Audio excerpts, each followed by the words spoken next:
তো বন্ধুরা, আজ আবারও আমাদের সামনে নিয়ে হাজির হয়েছি ক্যারিবিয়ান প্রিমিয়ার লিগ অর্থাৎ সিপিএল নামে আমরা যাকে জানি। সেই লিগের আজকের 10তম ম্যাচ শেষ হয়ে গিয়েছে, যেখানে ভোর 4:30 শুরু হয়েছিল। কিং খানের দলের ম্যাচ ছিল আজকে।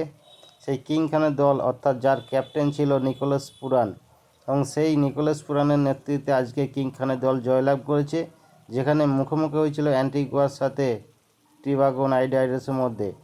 যার প্রথম ইনিংসে ব্যাট করতে নেমেছিল কিং খানের দল, যেখানে 183 রান করে 7 উইকেট হারিয়ে 20 ওভার শেষে জবাবে সেন্ট লুসিয়া কিংস সেকেন্ড ইনিংসে ব্যাট করতে নেমে 165 রান করে 6 উইকেট হারিয়ে 20 ওভার শেষে এবং ম্যাচটি পরাজয় লাভ করে কিং খানের দলের কাছে, যেখানে টোবাগো রাইডার্স 18 রানের ব্যবধানে ম্যাচটি জয়লাভ করে। এবং এই ম্যাচ শেষে এখন আপনাদের কাছে সিপিএল 2025-এর পয়েন্টস টেবিল তুলে ধরছি, যেখানে পয়েন্টস টেবিলের শীর্ষস্থানে অবস্থান করেছে অ্যান্টিগুয়া বারবারস ফ্যালকন। 5 ম্যাচ খেলেছে, 2 ম্যাচ জিতে 2 ম্যাচ হেরে 1 ম্যাচ নেওয়ার ফলে 5 পয়েন্ট পেয়েছে, যার রান রেট -1.484।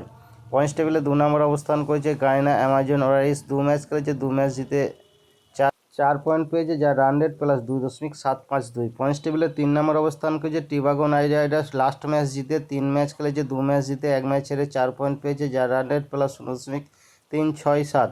পয়েন্টস টেবিলে 4 নম্বর অবস্থান করেছে ST skit and Nevis patriot. 5 match খেলেছে, 2 ম্যাচ জিতে 3 ম্যাচ হেরে 4 পয়েন্ট পেয়েছে, যার রান রেট +0.219। পয়েন্টস টেবিলের 5 নম্বর অবস্থান করেছে Saint Lucia Kings. Last match হেরে 3 ম্যাচ খেলেছে, 1 ম্যাচ জিতে 1 ম্যাচ হেরে 1 ম্যাচ না হওয়ার ফলে 3 পয়েন্ট পেয়েছে, যার রান রেট -0.375। পয়েন্টস টেবিলের সর্বনিম্নে অর্থাৎ 6 নম্বর অবস্থান করেছে বারবাডোস রয়্যালস। 2 ম্যাচ খেলেছে, 2 ম্যাচ হেরে 0 পয়েন্ট, যার রান রেট -0.393।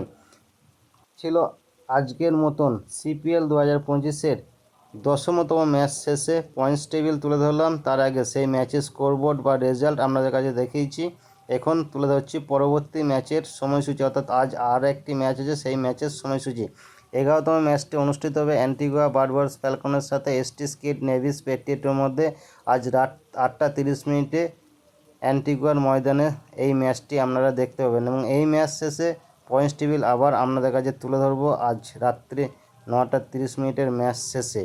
তো এই ছিল আজকের মতন সিপিএল 2025-এর পয়েন্টস টেবিল লাস্ট আপডেট। 10তম ম্যাচ শেষে 24 আগস্টে এই ম্যাচটি খেলা শুরু হয়েছিল ভোর 4:30। নমস্কার, আমি বিশ্বজিৎ।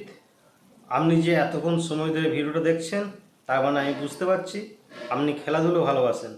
তাই আপনাকে আমার তরফ থেকে অসংখ্য ধন্যবাদ। এই ভিডিওটা ভালো লাগলে অবশ্যই আপনি একটা লাইক করতে ভুলবেন না, এবং চ্যানেলে নতুন হয়ে থাকলে চ্যানেলটিকে সাবস্ক্রাইব করে দেবেন এবং পাশের বেল আইকনটা বাজিয়ে দেবেন, যাতে পরবর্তী ভিডিও নোটিফিকেশন সবার আগে আপনার কাছে পৌঁছে যায়। আপনি ভালো থাকবেন, সুস্থ থাকবেন, দেখতে থাকুন পরবর্তী ভিডিও।